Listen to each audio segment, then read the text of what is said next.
Today we're going to discuss about the USCIS moving the files from Nebraska Service Center and Texas Service Center all the way to National Benefit Center.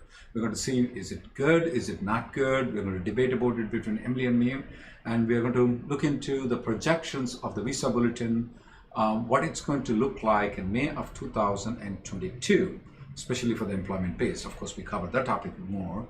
How to get an EAD faster? Is there a premium processing available? What are the rumors that are there in the premium processing? What's the truth in those things? Fourth topic that we're going to cover is, if you get selected in the lottery, can you change the company now? What are the bad things that can happen? What are the good things? Can you actually change the company? Can you change the company that files the H-1B, or can you just change the entire company that you're working for? And with the big news, April 1st news actually. Yeah, I really thought it was April Fool's. So you thought April Fool's because it was published on April 1st, yeah, that the USCIS is moving all the applications from Texas Service Center to National Benefit Center though. Now people are rejoiced because the communities are like, wow, yes, everything is going to be moved in the National Benefit Center. So now they are going to adjudicate the applications. So let's speak about the numbers. Last quarter, the National Benefit Center only adjudicated 33,000 applications, right?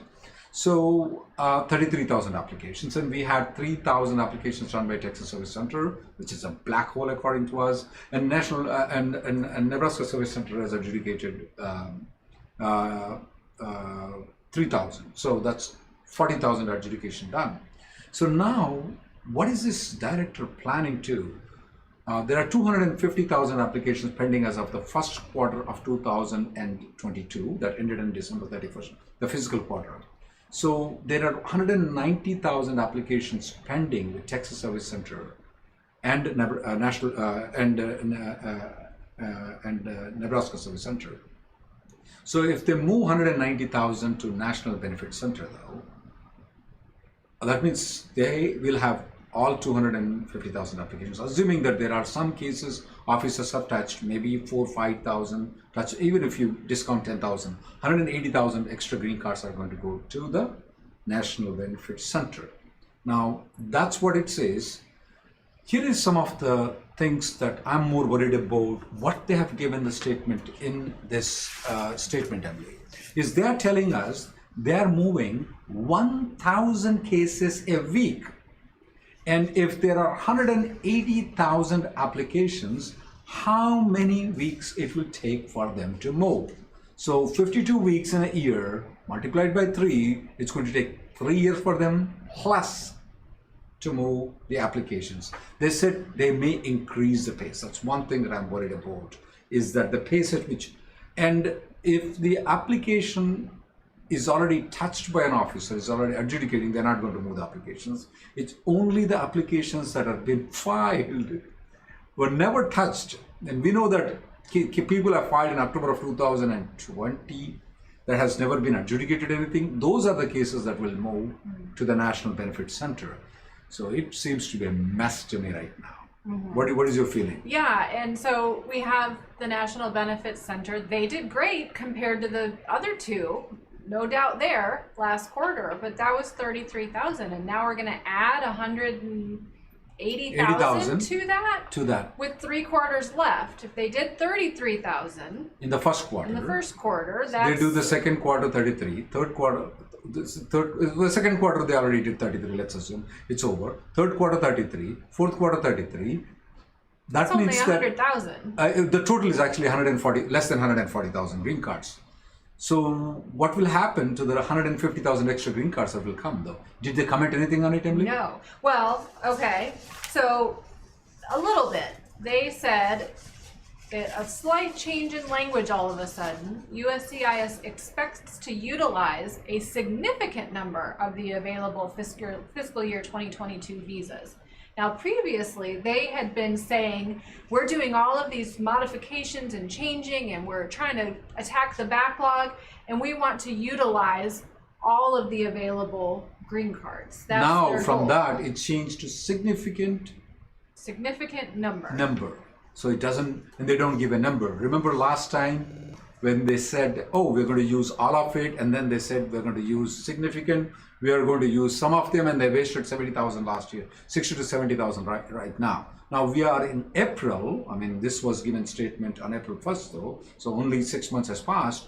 Now they already changed the wordings, very exactly what they did in last year of 2021, the same statement the USCIS is making, that they are going to use a significant amount of it. I don't know, Emily. Another issue is the National Benefits Center is not adjudicating all of these 33,000 in the first quarter. They also use the field offices. So the field offices, you mean to say district offices like right. Houston, Dallas, New York, New Jersey, San Jose, San Jose, all those. Right. Yeah. So when you go in for your green card interview, if you're being interviewed, it's at the field office or the district office. So they're utilizing these district offices to adjudicate these applications, in addition to officers at the National Benefit Center when they waive interviews. Now, we have some prior history with district offices during the Bush administration. Were they fast and efficient and doing a great job back then? Absolutely crappy district office assembly. And there was a nightmare that some of the people used to cry, and they say, how come my friend in Boston got the green card in 6 months, and you, filing adjustment of status, particularly Houston, used to take 4.5 years to get that thing done, though. So if all these things are going to come to the district offices like what it used to be back 22 years ago, it was 2000, yeah, it was 22 years ago, it was a nightmare here, and it was a real nightmare. The only difference was that at that point of time, when Bush came to power, he told to reduce the processing time. Boom, these bureaucrats never do anything properly. You know that is right. They didn't reduce the processing time. Then this is what Bush told though. All district directors, that means the local district directors, are all fired within 6 months. That's what he made a statement. Guess what happened after that? Within 6 months, Emily, the 4.5 year time period came down to 3 months. We begged USCIS, don't adjudicate the applications, delay it. Because for some marriage applications, Emily, they need to provide living together documents. We begged them, don't do that fast. They completed from 4.5 years in Houston and many other locations too, from 4.5 years to 3 months. Now, this particular director that we have, the USCIS director that we have, does she not know the history? Because she has been in this, she has been with USCIS for a long period of time, has been in, and she has all the knowledge. I don't understand what she's trying to do. It may look temporarily that we may get some benefit by moving to National Benefit Center. Definitely, if my file is stuck at Nebraska or in Texas, I may like it right now temporarily. But when I look into the long-term future, though, when I look into all the numbers that are there, I don't know about it whether she's doing the right thing or I think she's doing a wrong thing. She should have a priority of adjudicating this application where they are, and if the people are unable to do it, you just tell them to leave the job. And if they don't leave the job, fire them. And I would normally do it if I were the if I'm the head of the chief. We gave you 485 application in October of 2020. You've been sitting there for 1.5 years. You did nothing. I will fire you 6 months from now. That's what I would do. That's what she should have done to the Texas Service Center director. That's what she should have done the with the Nebraska Service Center. Then things would have been improved a lot. Now she is moving to the National Benefit Center, and the time processing it's going to take to move 1,000 files a week. That's going to be like 180 weeks. Aren't these uploaded by now? Shouldn't they be able to just Scan log it, in and see the copy?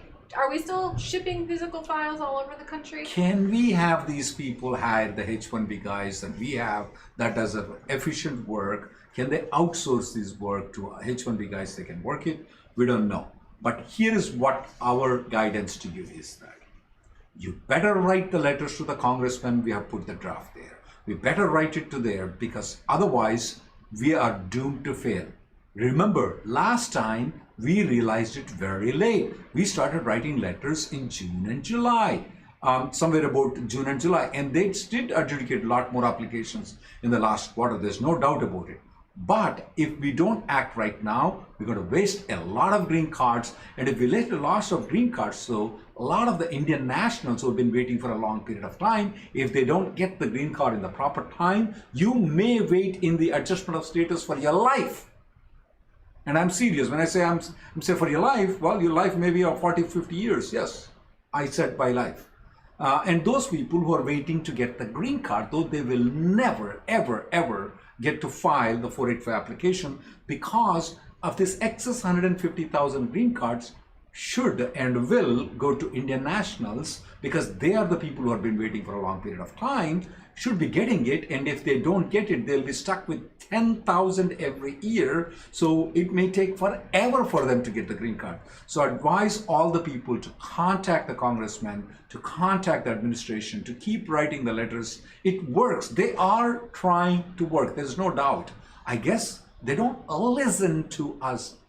They should listen to our videos on Tuesdays, and they should listen to the comments that we get live here on the YouTube and Facebook, and need to understand what the things that are going on, or they need to consult the lawyers to check into, have an outside people come and check what's going on with the field, because within their internal they're messing up. I don't see that. This is a good news. I absolutely don't see that as a good news.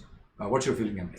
Yeah, I think short term we'll see a higher number of approvals, but long term I think once you start, yeah, they're doing fine with 33,000. When you make that 190,000 and you're only sending 1,000 a week on top of that, so maybe they're not getting them all at once. But plus the new applications that are getting filed, yeah, all will go to the National Benefit Center too.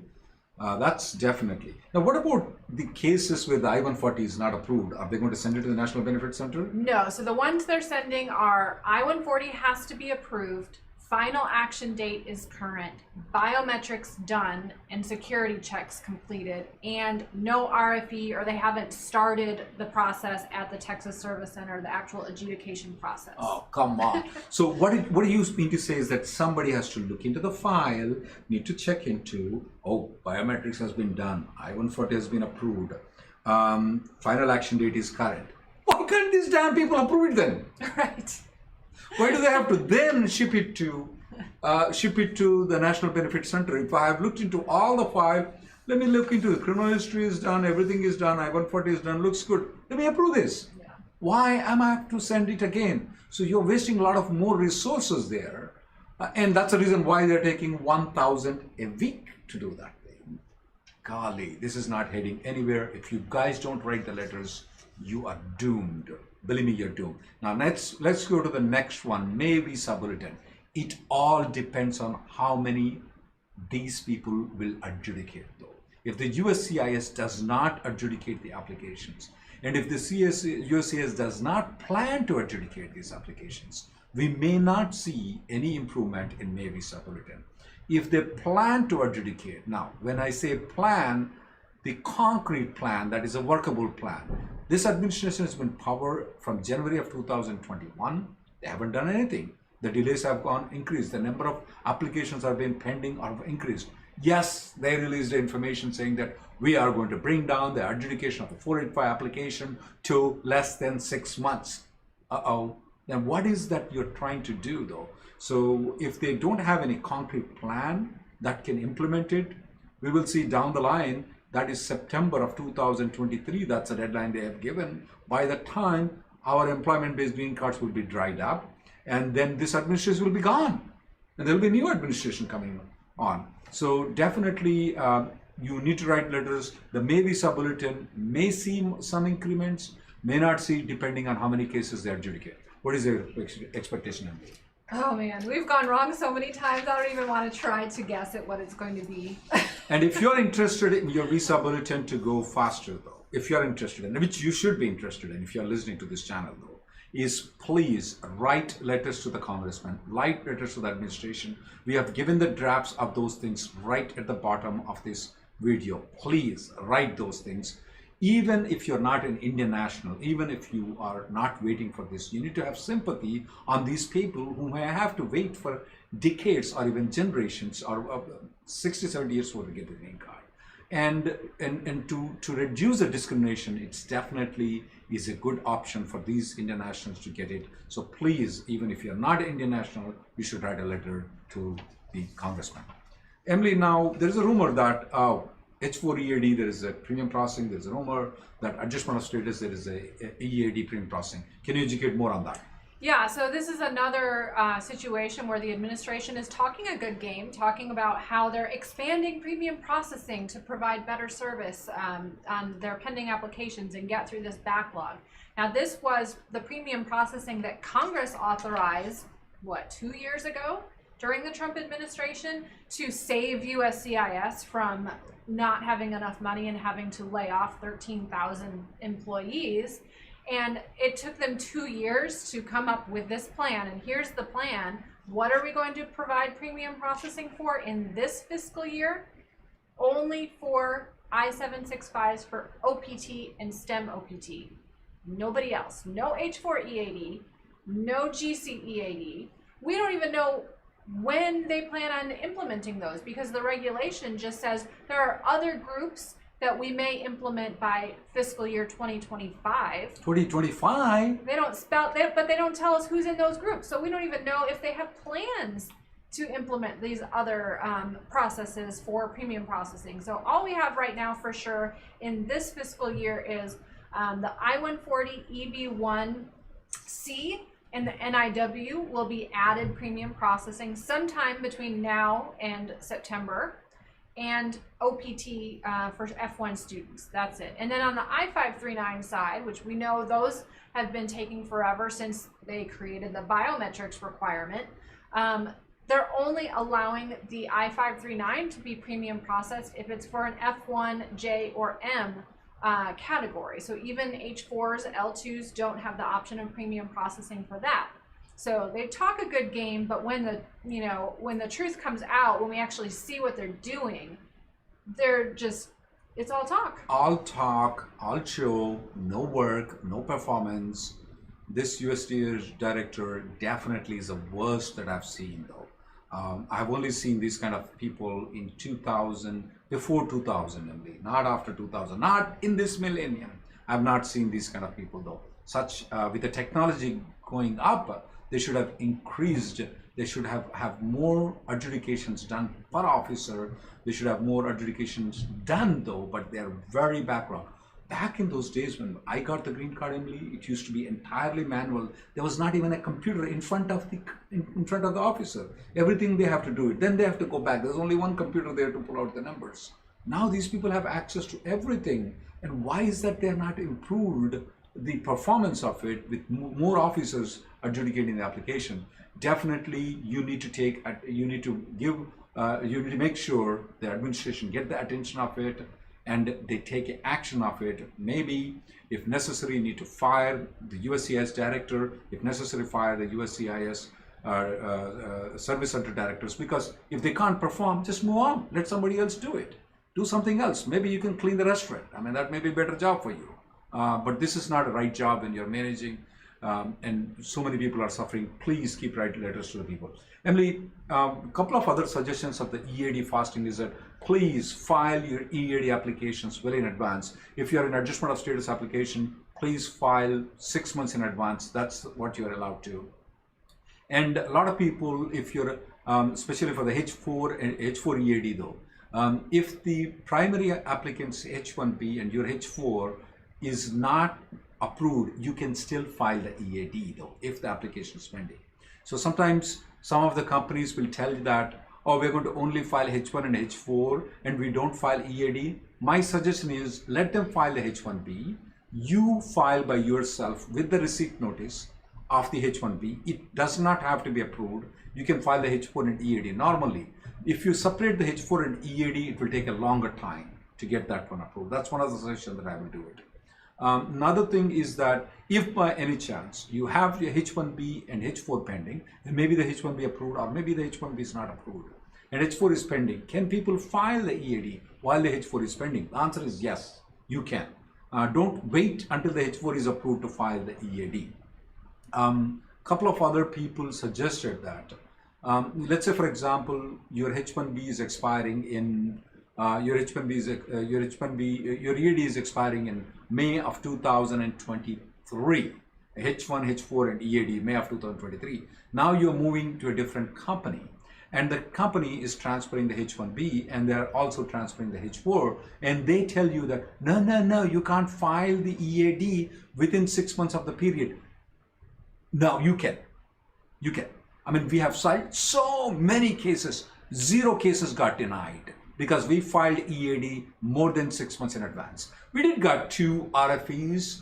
We told USCIS, dumb, you're taking more than 6 months to approve it. We filed it, and we had no problem getting these EADs approval.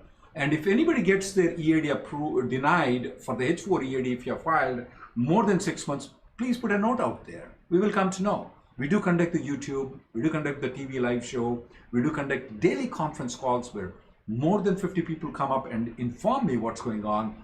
And we did not hear one EAD getting denied because they filed more than 6 months before it expires. So if your H4 EAD is expiring, you can file it, you should file it. Otherwise, you know the government is going to take a long time and you will be out of job. And the jobs don't come easy. I mean, if you say, well, 3 months, my EAD is not there, can I go back? No, somebody else is going to replace your job there.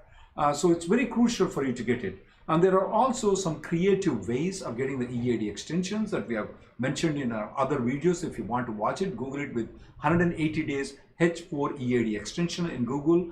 In the YouTube, you'll find a very good thing where you can go to Mexico and get it extended. You may want to use that method also to extend it by a period of 6 months. Anything else, Emily, before we go to questions?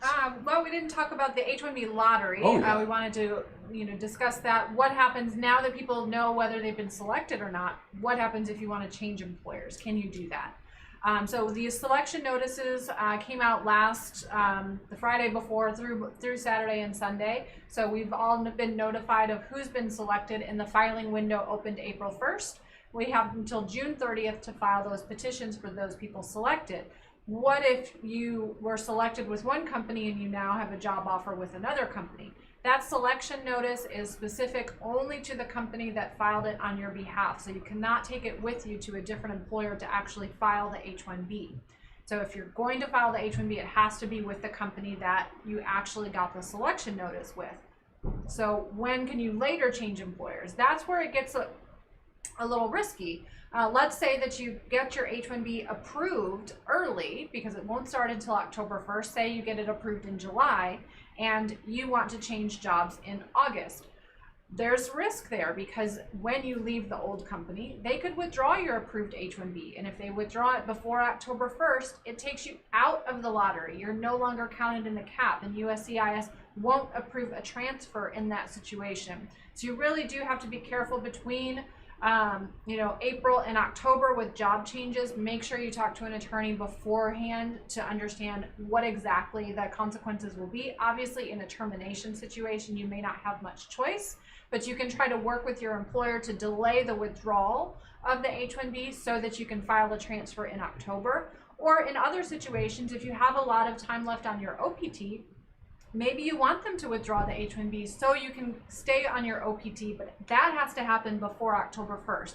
For a lot of situations every year where the company withdraws it the last week of September, it doesn't take effect until after October 1st. You've lost your STEM OPT now, and you're no longer in H1B status on top of it. So that's also a big risk. So be very careful with any job change that happens between April and October if you were selected in the lottery. Questions that I'm going to answer about Uma, Girish, and Biyam. Hey, both of them have the same question. Their 485 application has been moved to a field office that is different than that of there. What they're saying is, let's say, for example, if you're living in Orlando, Florida, instead of having your 485 application moved to the field office, which is Orlando, Florida, they actually moved to San Jose, California. I mean, that's just example. I'm speaking, that's what both of the people are telling. Yes, this is happening very frequently. It's not a bad news. It's not a bad news that your case has been moved to a different field office, because what's happening, Uma and Biyam, is that the field offices that are more free are taking these cases and adjudicating these applications though. So they can adjudicate the application without even interviewing you. If they tend to interview though, they will call you to the local office, which will be Orlando, Florida in your case. If they don't choose to interview though, they can just approve it. Even though they are out of state, they can just approve it. Right now, according to our stats, only 25% of the cases are getting interviewed. 75% of the cases are not getting interviewed. They're getting adjudicated directly though. So it's definitely a good news. When people are searching for the processing time, if your case has been moved to National Benefit Center, you should look into your field office processing time.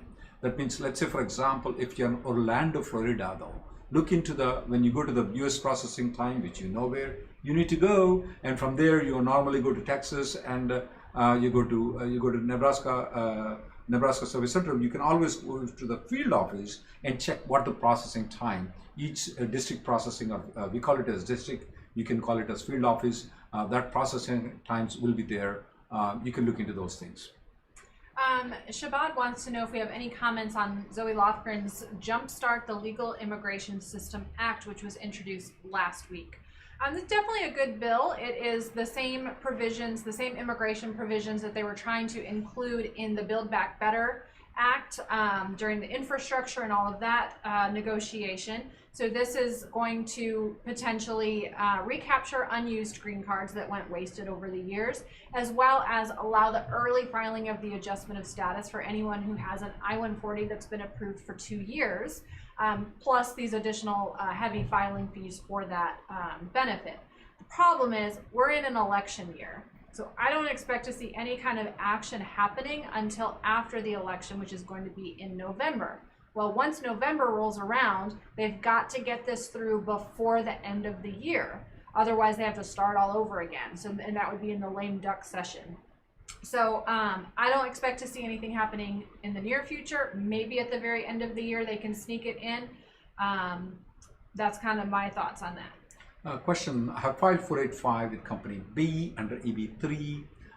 Can I file 485 application with company A in Eb2? Absolutely, you can. Nothing wrong with it. People are doing it because they want to get approved as soon as possible. Bharat has this question from YouTube. Can we request them to transfer our case to National Benefit Center? Well, they are blanketly right now are going to transfer all the cases to National Benefit Center right now. That's information that we've been provided. But the only problem is they're doing it 1,000 a week. So yeah, there is nothing you can do to expedite your case to be transferred to National Benefit Center, but you just have to wait to see when your case will be transferred, unless your case is already opened and started working. They will transfer it to National Benefit Center. Permanent has an Eb2 AOS pending at the National Benefit Center since December 6th and wants to know if we've been seeing any approvals in this time frame. Yes, we have. We started seeing approvals for cases filed in October 2021, November, December, even January 2022. We've gotten approvals coming out of the National Benefit Center. You can see those statistics by going to immigrationgirl.com. That have an article there tracking the adjustment of status going back to the October 2020 visa bulletin, and they're all coming out of the National Benefit Center. My AOS is pending from December 2020, given biometrics, but I have not received. I want to travel, so I'm assuming that you did not receive an advance parole. You can definitely go for a Dropbox if you are eligible for the non-immigrant visa. If not, you can request the expedited advance parole approval. They normally do expedite though. You'll have to chat with Emma on that, and sometimes they do it, sometimes they don't. You can try to get this thing expedited. I am a physical therapist. This is from Premanand. And can I apply for expedited 485 EAD under humanitarian grounds? Any success in this? Instead of humanitarian grounds, you're a healthcare worker, definitely. So since if you work with the patients, which you do work with patients, I know that, physical therapists, what can they do? That's the only thing they do. My wife is a physical therapist, so I know what they do. So yes, you can request under the healthcare EAD, not under the humanitarian, but healthcare, you have a better chance of getting it. Raul says he got promoted to a manager and his I-140 is approved in EB2 working for a hospital. He wants to know if it's possible to upgrade to EB1 because of this manager role. Unfortunately, no. The EB1C category for managers requires that you've worked outside the US for 1 year for a qualified affiliate of this company in a managerial role, and then they're offering you a managerial role in the US. So assuming this company does not have a branch or affiliate or subsidiary or parent abroad and you've never worked there, EB1 is not an option based on that. Kiran Chowdhury's priority date is May 2014. If you apply I-485 in April, when can I expect EAD AP? Well, it may be 2 months or it may be 18 months. I mean, that's very odd. I mean, that looks very bad, but that's the only statement that I can give it to you, anywhere between 2 months to 18 months. Now, fortunately, Kiran, though, if you are filing a standalone 485 application, your application will end up right now in National Benefit Center. The adjudication should be done very faster, though. That's the prediction that we have, because National Benefit Center has been much better than Texas and Nebraska Service Center. Sarisha says in 2020 we filed the 485 at EB3, and in order to take advantage of those EB3 dates, my attorney amended the EB2 to EB3 instead of a new I-140. Priority date is going to be concurrent. Can we ask USCIS to use this EB2 in interfiling? No, that EB2 no longer exists if it was amended to change it to EB3. You can revive the EB2 by having the employer file an I-140 again, not an amendment, another I-140 using the same labor certification, this time in EB2. Once you have that approved, you can then interfile, but you can't interfile based on the previous EB2 I-140 because it's technically no longer there. Prashant Sharma has this question. Why we don't have H-1B stamping in US only? It reduces the pressure on the embassies abroad. Good question. Prashant, let me answer you. Some people will ask the question, where is your nose? Well, some people will point out like this. The other people will point out like this. And that's what the administration is doing. That's what the government officials do it. The reason I say like this nose is one thing. See, most of the you have to move the job of the stamping from here to the consulate, though. So it costs to have a consular officer there. It costs 3 times the money rather than having an officer sitting in United States or USA to send the officer there. And you're giving opportunity for the other countries to have these people staying in those countries and the economy there circulating. Instead of having the economy here, with a less price, we can get that thing adjudicated in the country. You have a right question with a right mind, but you're asking the wrong person that question. You need to ask the congressman that why are they doing it? We represented very many times that why are you doing it? It's more easy to adjudicate it here. If there is any problematic case, then you can always send them to the consulate to get adjudicated. If they're out of status, they can, but I don't know why they don't. I mean, no sense at all. If somebody is bad, a terrorist or something like that, if the guy has applied here for stamping, well, it's easy. You can get that guy and probably catch him. If that guy is outside in the consulate, it's very hard to apprehend that guy. There are many different reasons. You're right, Prashant, but unfortunately, we can't understand. And let me tell you, for a lot of other people, I don't know if you know Emily or not, this thing, back in olden days, that was the only way we used to get the stamping. Yeah, when I first started, I remember that. Yeah, it ended right around when I started. Yeah. Sarah Vonnen wants to know if there's any chance that Perm and I-140 processing times can come down. Well, Perm, probably not. A couple reasons. There's no filing fee paid for Perm, so it is entirely up to the budget of the Department of Labor, and they were dealing with a lot of prevailing wage issues coming in because of Trump's October 2020 regulation that tried to change how they calculated prevailing wages, and then they went back and had to reissue all those prevailing wages, so they got backlogged. That means there's less resources available to look at the Perm filings. I don't see any plans to address that in the near future. As far as the I-140, USCIS claims they're working on reducing those cycle times by, what was it, the end of fiscal year 2023. So a year and a half from now, we should see better processing times on I-140s. Emily, if I'm planning to run a marathon, let's say I'm planning to run a marathon under 3 hours. So I need to plan myself. Okay, first 6 miles at what pace, what level I have to be. Second 6 miles where I'm going to be. Third 6 miles where I'm going to be. These people, if it is, okay, they have to run 26 miles. Okay, what they do is, okay, I'm going to sleep for the first 2 hours and then wake up and then do what I want to do it.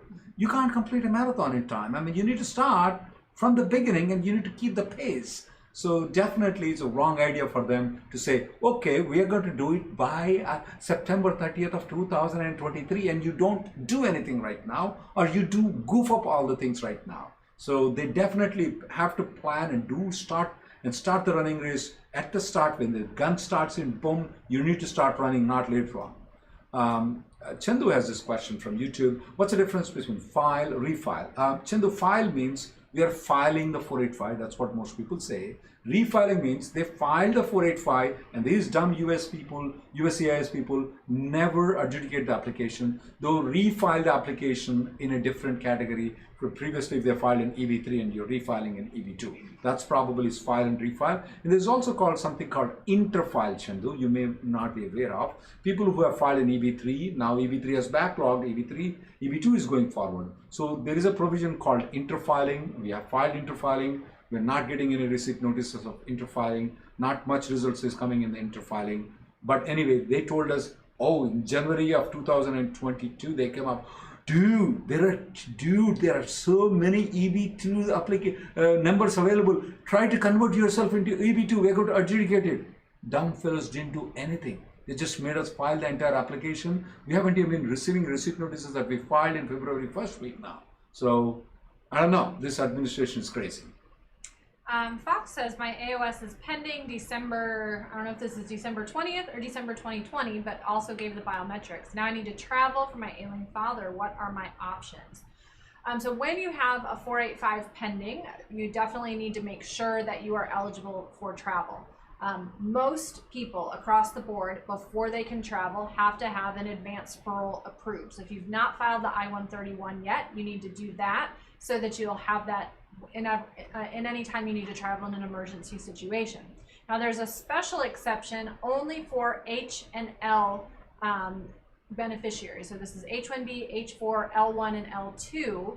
You can travel without an advanced parole as long as you are in H or L status at the time you left and you're coming back in H or L status. So you need to have a valid visa in order to do that.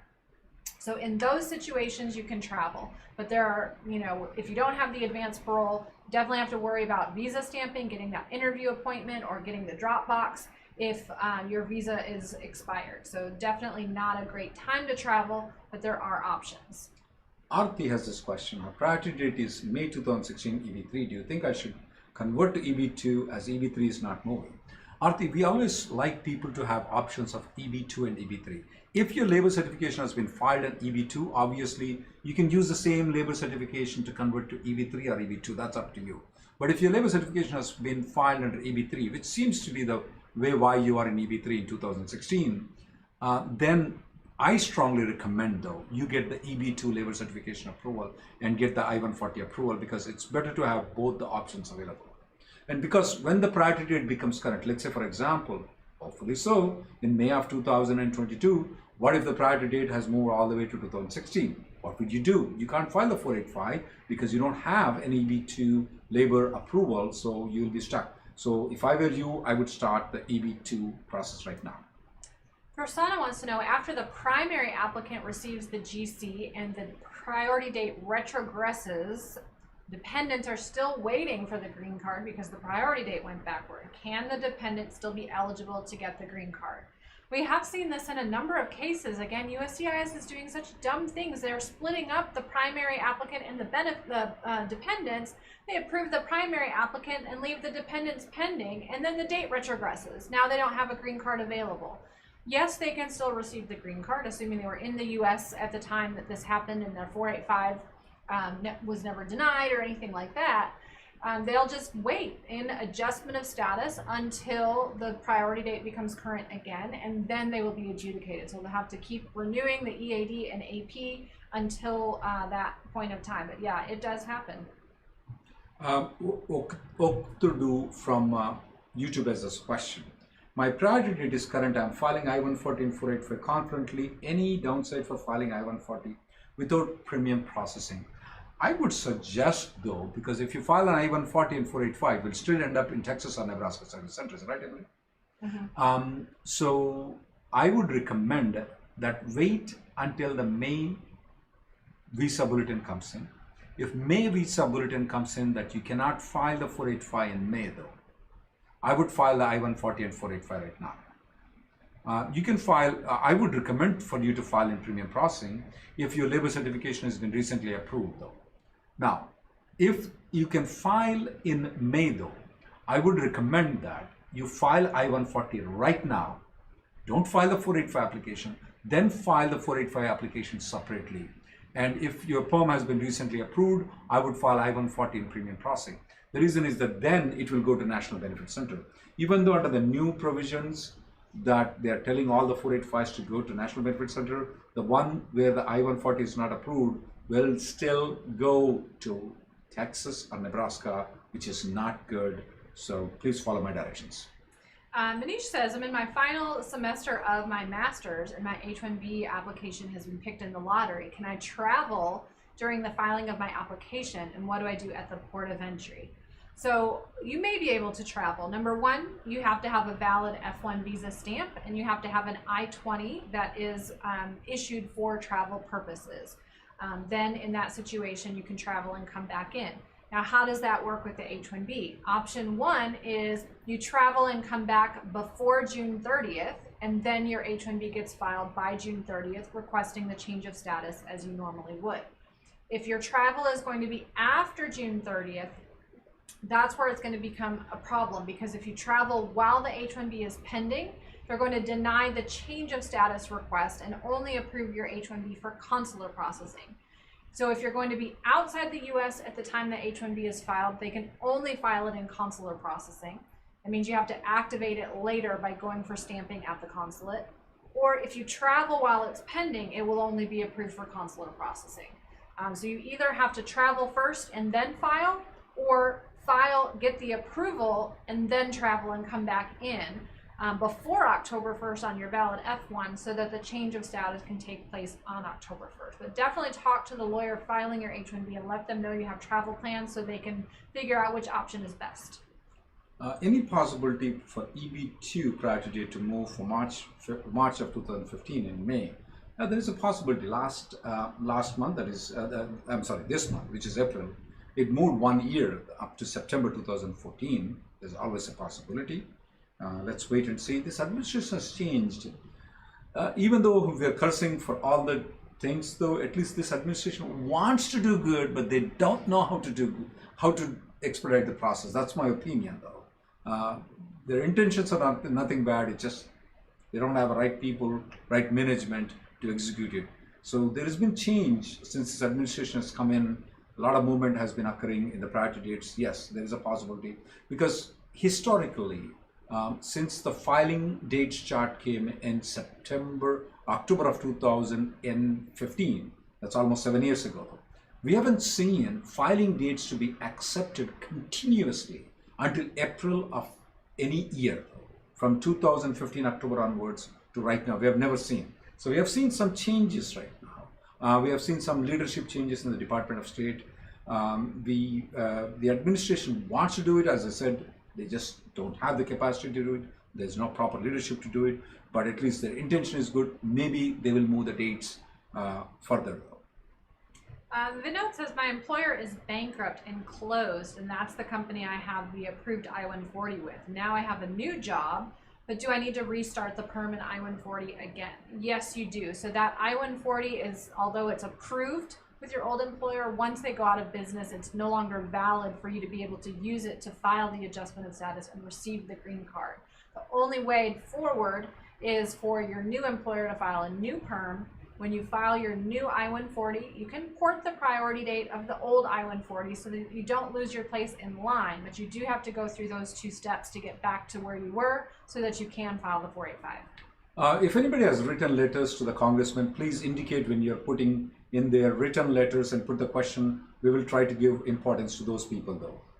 We promised last time, but I couldn't see any of the people saying that I wrote the letters. If you do, we will give you importance in answering these questions. Question that came is that if the primary applicant travels on AP and the dependents are here on the H4 extension is pending and the H1B is already approved, will it cause any problem in getting the H4 approval? The answer is no. The H4 will still be approved, will not cause any problem. Kish says he has an Eb2 and Ev3 I-140 approved with the same company. He filed the 485 using the Ev3 I-140 and wants to know, is interfiling required or will USCIS automatically adjudicate it in Ev2? So this is a situation where USCIS says one thing and does another. They say that they will not automatically do it, that they'll only do it if you send a request in writing. That's the whole interfiling process. So you do have to interfile. That being said, at random times, we've gotten approvals in the EB2 category where they had just done it on their own. That's rare, so don't rely on that. You do need to interfile in order to get into EB2. Normally, USCIS does not automatically do that. R. Sagi asks this question, can my wife travel outside of USA during her first H4 EAD process? And how long it's taking for the H4 EAD? I'm assuming that she filed EAD standalone. She already has the H4 approval. It's taking approximately around 6 months for the EAD to get approved. Another thing is that if she travels while the H4 EAD now, only H4 EAD, she's already on H4 and she's traveling though, her EAD will be adjudicated, will not cause any problem. Those people who are saying that I wrote the letters but you're not asking the questions, thank you for writing the letters, but please ask the questions next to it. If you have any questions, we'll give importance to you. And thank you, Rajiv, thank you for the people, Jag, for writing the letters. That's a good job you have done, noble job you have done. Prince says, what is the process to correct the date of birth in the dependent's approval if it's printed wrong? It looks like a typo, and how long does it take? So with the dependent, I'm assuming this is like an I-539 approval that has their I-94 attached to it. So in that situation, number one, you have to confirm that it was a USCIS error and not the error of the person who filled out the form. Because if you filled it out wrong on the form, USCIS says it's your fault, we're not going to fix it. So assuming it was a USCIS error, you need to, the best way to do it is for that person, you can't do it for them, the dependent has to do it. Do a service request online through uscis.gov and ask for the corrected notice to be issued. I would plan on it taking at least 2 months. If it is something that it was your mistake or whoever filled out the I-539 form, they made the mistake, then the only way to fix it really is to file it again. Because USCIS won't correct the error in that situation. Vivek Puthu said that he wrote the letters, thank you, and he has a question in updates on the Dropbox appointments in India. They are very backlogged right now. However, what some people are doing is that they are refreshing, and that's how they're able to get faster than the regular appointment. So unfortunately, there is nothing else other than, because even though the appointments are not available though, they keep on opening in between though. That's when you get a chance. When you keep refreshing, you'll get those chances though. Now, some people are hiring some professionals to do the same thing. I don't know about the legality of it, but they are getting the appointments much faster than the regular people who are not hiring professionals. Not us, don't contact us. We are not the professionals. These are the people who keep on refreshing when the appointment comes in. They will do that. Kieran asks if there's any improvement in advanced parole approvals. No, they're still taking a very long time, both for renewals as well as the initial advanced parole. Earlier this year, USCIS, even when you file the I-765 along with it, they're separating the applications and trying to hurry up and approve the EAD, and then they leave the advanced parole pending.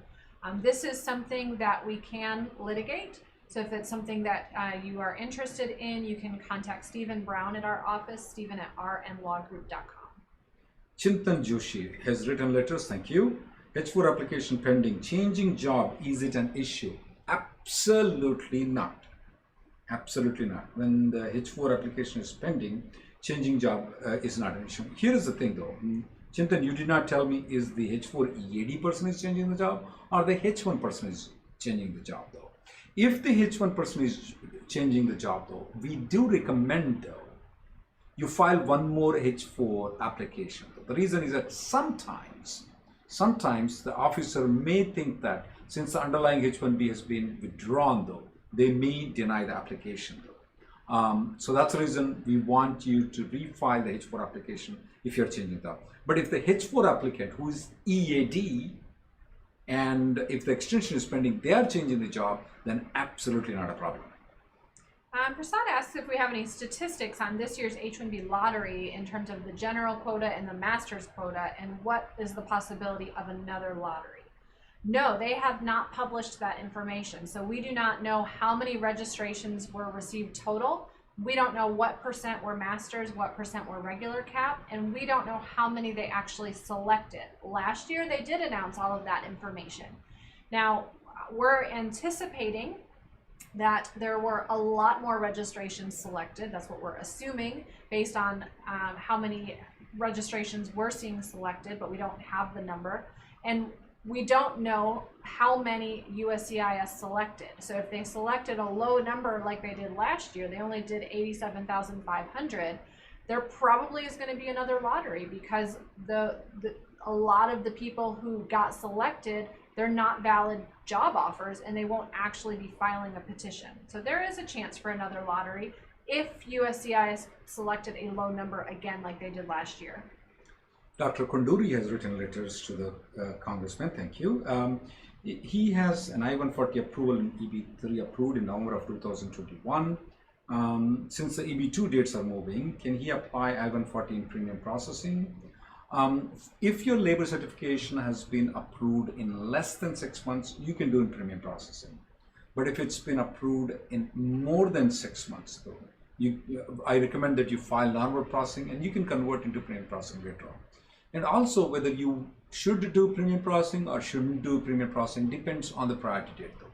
If your priority date is before 2017, yeah, it's probably worth for you to do premium processing or convert into premium processing. If it's after 2017 though, I'm not sure whether I would spend $2,500 extra at this point of time based on the information I have. Vic has asked if we've started receiving the 485J receipts for interfiling that we did starting in the last week of January.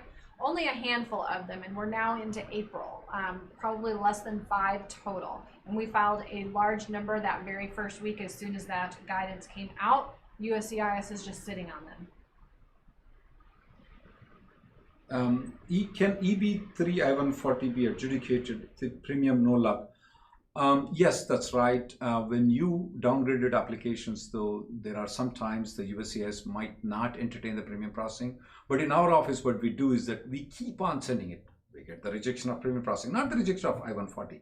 We refile it, refile it, refile it, refile it. Now, they don't deduct our check, though. I mean, there are times where we have refiled it 15 times and got it accepted afterwards, though. Practically, we have very less, if any, left that were not accepted in the premium processing. There are a lot of lawyers, I don't know why they keep on hesitating. What's the big deal? You put it again, it will be accepted. Every time you put it again, you change the color sheet. Hey, don't reject this premium processing. You already have the labor certification. We keep different tricks. Sometimes it works, sometimes it doesn't work. So keep trying it though. Arun has written a letter and wants to know if when changing jobs within 180 days after an interfile, do I need to use the EAD or the H-1B to use AC-21 portability? So AC-21 portability does not tell you which one you have to use. You can use either.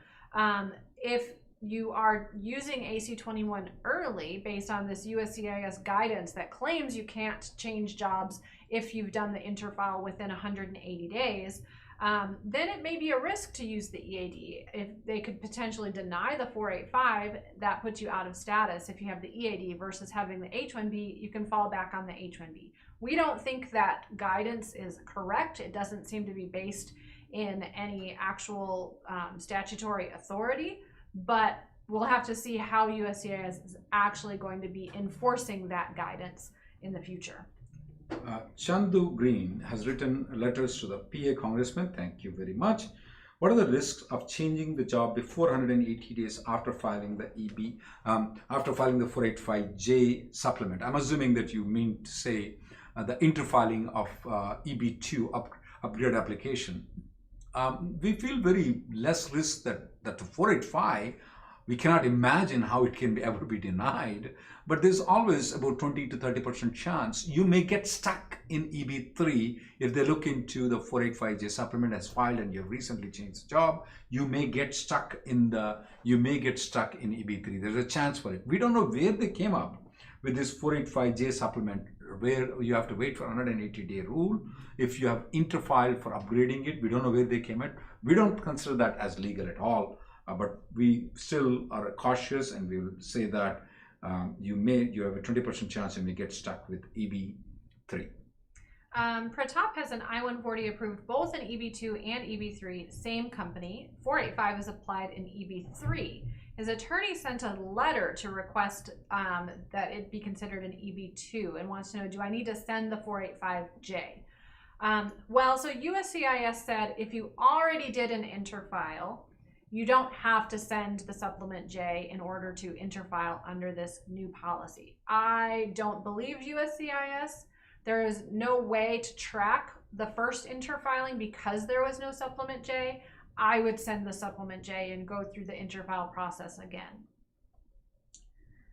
Well, as we promised to answer the questions for the people who wrote the letters, there we go. We get Kalyani Kamal. She wrote the letters to Illinois congressman. What are the chances for May 2015 date to be current? Now here, Kalyani, don't trust on us. I would like the date to be moved, but it depends on not just how many letters you have written. It also depends on your friends, colleagues, everybody else that is involved in.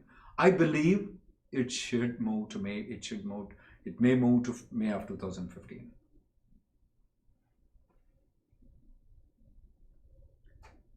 We're trying to search for the people who have written letters. So next time when you are coming to this meeting, guys, if you have written letters to the congressman, we will give preference to you, because if you don't act, we don't want to give any preference. We consider that either you are in this side or you are our enemy. There is no other side of it. That letters that we are speaking are beneficial for the people who have been waiting for a long period of time. So all of our audiences should be people who are non-immigrant visas, wanting to work in the United States legally, paying taxes, staying here in the United States legally, and staying with their families here in the United States. So this is for their benefit. So you should write the letters to get the responses. Next week also we're implementing that. Uma has written a letter, and she says, what actually happens at a non-local field office? Background checks or something else? So yeah, this is a situation where maybe you live in one location and your application was pending with the Texas Service Center, and now it's been transferred to a field office, but it's not a field office anywhere where you live. So that field office can be adjudicating the entire application. The fact that it went to a different field office suggests that USCIS is waiving the interview requirement, because obviously they're not going to move it to two different field offices. So they're completing the process. They're looking at your medical exam, making sure that the security checks are completed, and actually doing the adjudication. So that local field office that's not your field office could actually be the one approving the green card. One thing, Emily, I remember that in Trump administration, they have passed instructions that the non-local office can also call you for the interview, though. Mm-hmm. Having said that, though, I have never seen them calling for the interview, though. Yeah, they were kind of nearby. Right. There was like there was one instant, Emily, where the person was actually in Atlanta. He moved to Virginia, but he got a call from Atlanta, though. So I told him that instead of telling the Atlanta office, hey, we moved to Virginia, I told him, fly there, don't tell a lie that you're staying in Atlanta, and go through the interview process, though. And they approved it. They approved it. Normally, field offices, they are very hesitant in approving when they change the district office. But in that particular case, where he moved actually from Atlanta to Virginia, they adjudicated the application, though. I said, if you're going to think about risking the money of flying, then, well, that's probably most of our clients are not, most of our audiences are not. Take a flight, take a chance. I mean, you have only 25% chance they'll approve, and they approve the case though. There are, but I have not seen them though when they're not belonging to the office calling. But according to the USCIS instructions right now, they have an authority for a field office that is not local office to call for the interview. So if you are in Florida and they are calling you to Atlanta, they can call. And obviously our clients will be very happy to go there. We'll be very happy to go there, of course. Let's see. Ankur has written a letter and he said he's going for stamping, but the company was acquired and the I-797 has the old company name. Will that be an issue? So with an acquisition, it usually qualifies as a successor in interest. So I'm assuming you've moved over to the new company and nothing was filed with immigration, which is the correct thing to do when it is a successor in interest. Not an issue at all for stamping. Normally, I draft a letter for the company to provide to all of their employees who are going for stamping that explains the successor and interest relationship and why the company name is different than what's on the H-1B approval or whatever the status is. Never had an issue with that. Srikant has written a letter to the congressman. Thank you. He has filed EB3, twice rejected. Should he refile the application or interfile though? I'm assuming that if you have filed the 485 application of the EB3 after the dates have moved back though, I mean, they still accepted those applications. We have seen some of them getting denied wrongly though. I mean, there are ways to appeal it and get those things. So in your case though, since there is a little bit higher chance of the 485 denial, wrongly denial, I am choosing to advise you to refile the application in the EB2 if you are maintaining the non-immigration status. All right, well, I think we're out of time for today. Thank you so much for joining us, and thank you to all of you who have written letters so far. If you've not done it yet, please make sure you get that done. We don't want to see another year where thousands of green cards get wasted. Thank you for reminding us to answer the questions for the people who have written letters to the congressman.